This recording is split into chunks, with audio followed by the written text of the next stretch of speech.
Hi everyone, welcome back to another video of Nearest Academy. So guys, in our previous videos we have learned about the elementary particles.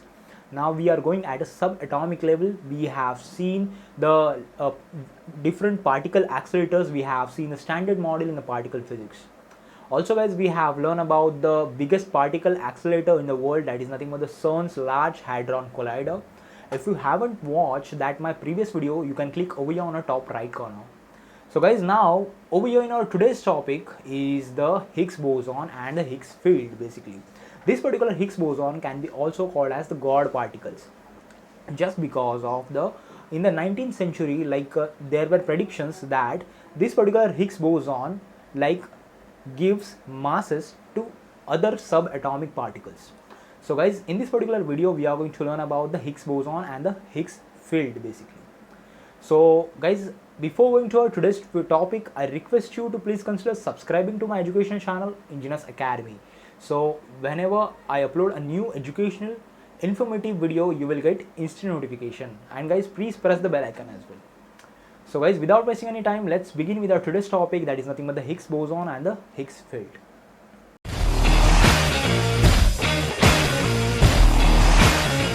So guys, in the 19th century, the scientists they have discovered the subatomic particles, and they just categorized all of these subatomic particles just like in a tabular form, just like the periodic table, and they name this particular table as the standard model in particle physics. In this particular standard model, like the subatomic particles are listed in two groups. The first group, that is of fermions. These particular fermions, these are the matter particles. The elementary particles which are there in this particular group of fermions, these particles are associated with the matter, whereas the second group, that is nothing but the bosons, or we can call it as the gauge bosons. This particular gauge bosons, these are the particles, these are responsible for the force. We can also call them as force carrying particles. Like there are three fundamental forces such as the strong nuclear force, weak nuclear force, and the electromagnetic force.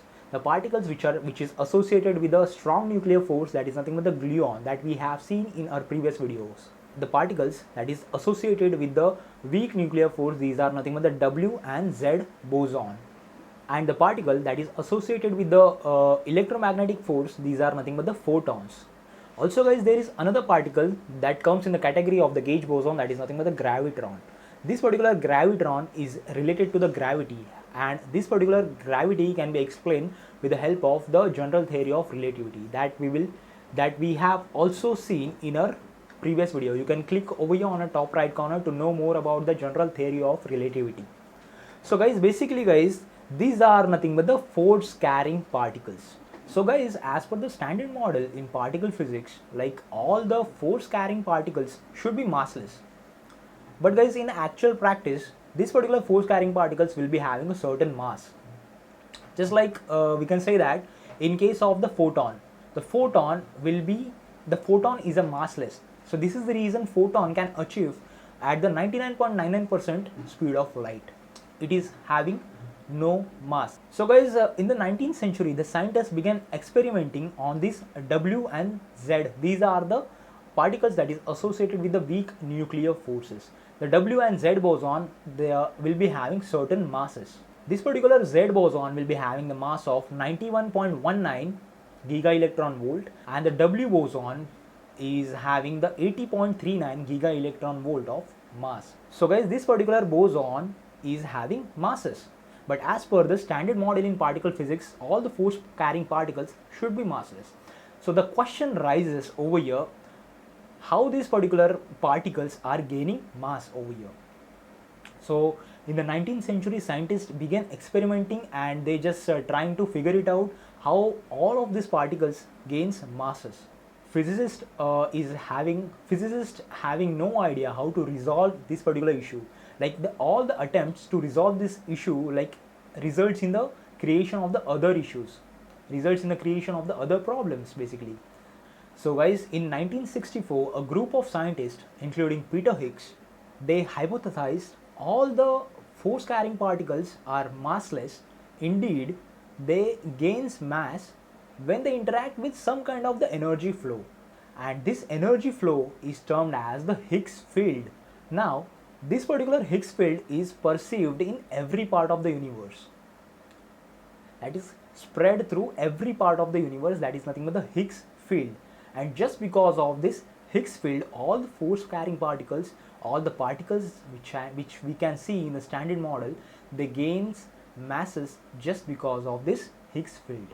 And guys, the particles which is associated with this particular Higgs field is known as the Higgs boson basically.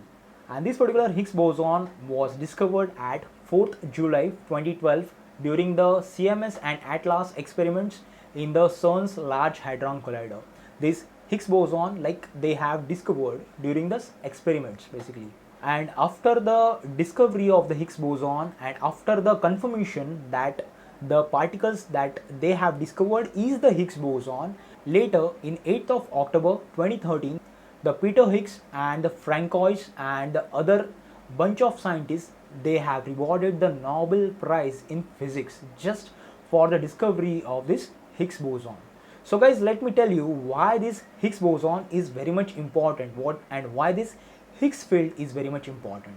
The particles that interact differently with the other field particles, like the particles which interact very much intensely with the field particles, results in the higher masses. These particles which interacts intensely with the field particles will be having high mass, whereas the particles that does not interact, or which the interaction is very much less with the field particles, these particular particles will be having the less mass. So this is nothing but the terminology behind the Higgs field. The particles that interacts more with the Higgs field ultimately will be having more mass, and the particles that interacts less with the Higgs field will be having the less mass. So guys, to understand this terminology, we can give the example of the water, such as if there are two examples. Suppose a fish will be having a pointed nose and this particular fish is swimming in the water. Ultimately guys, the fish will be having a pointed nose, so the resistance offered by the water is very much less, the area of the contact is very much less, the interaction of the fish and the water is very much less, and this is the reason the fish can travel faster in water. On the other hand, suppose I immerse a cube in the water, the cube won't travel fast because over here the area of contact is more, the resistance offered by the water is more. Also guys, we can say that the interaction of the cube with the water is more, results in the less travel of the cube. So over here similar happens with the particles. The particles that interact more with the Higgs field will be having more mass, and the particles which interacts less with the Higgs field will be having less mass. This is very much simple. Over here in this particular example of the water, the H2O molecules that made up the water.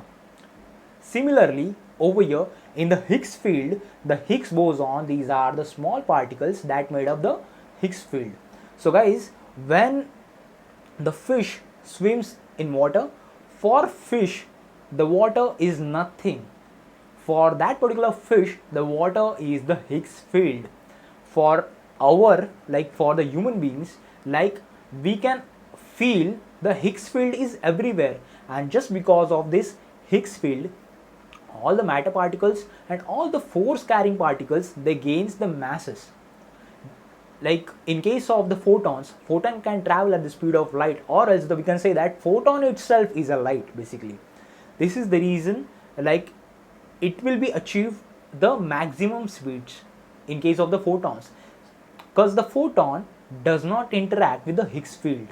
So this is the reason photon is the massless, whereas the other particles, the other force carrying particles such as the gluon, W and Z boson, these particles interact more with the Higgs field, and ultimately result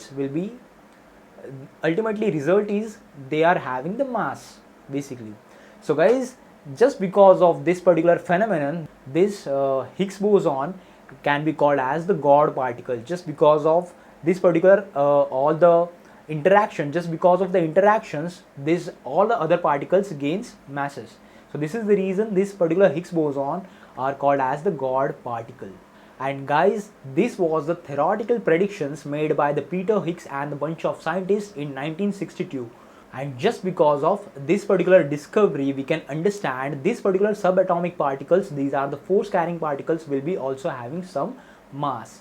So guys, over here in this particular video, we have learned about the Higgs particles, we have seen the Higgs boson and the Higgs field basically. So guys, over here in our today's video, we have learned about the Higgs boson and the Higgs field. I hope you like my video. If you have any doubts, any queries, please leave a comment and please do subscribe to my educational channel Engineers Academy. Thank you so much guys for watching this educational video.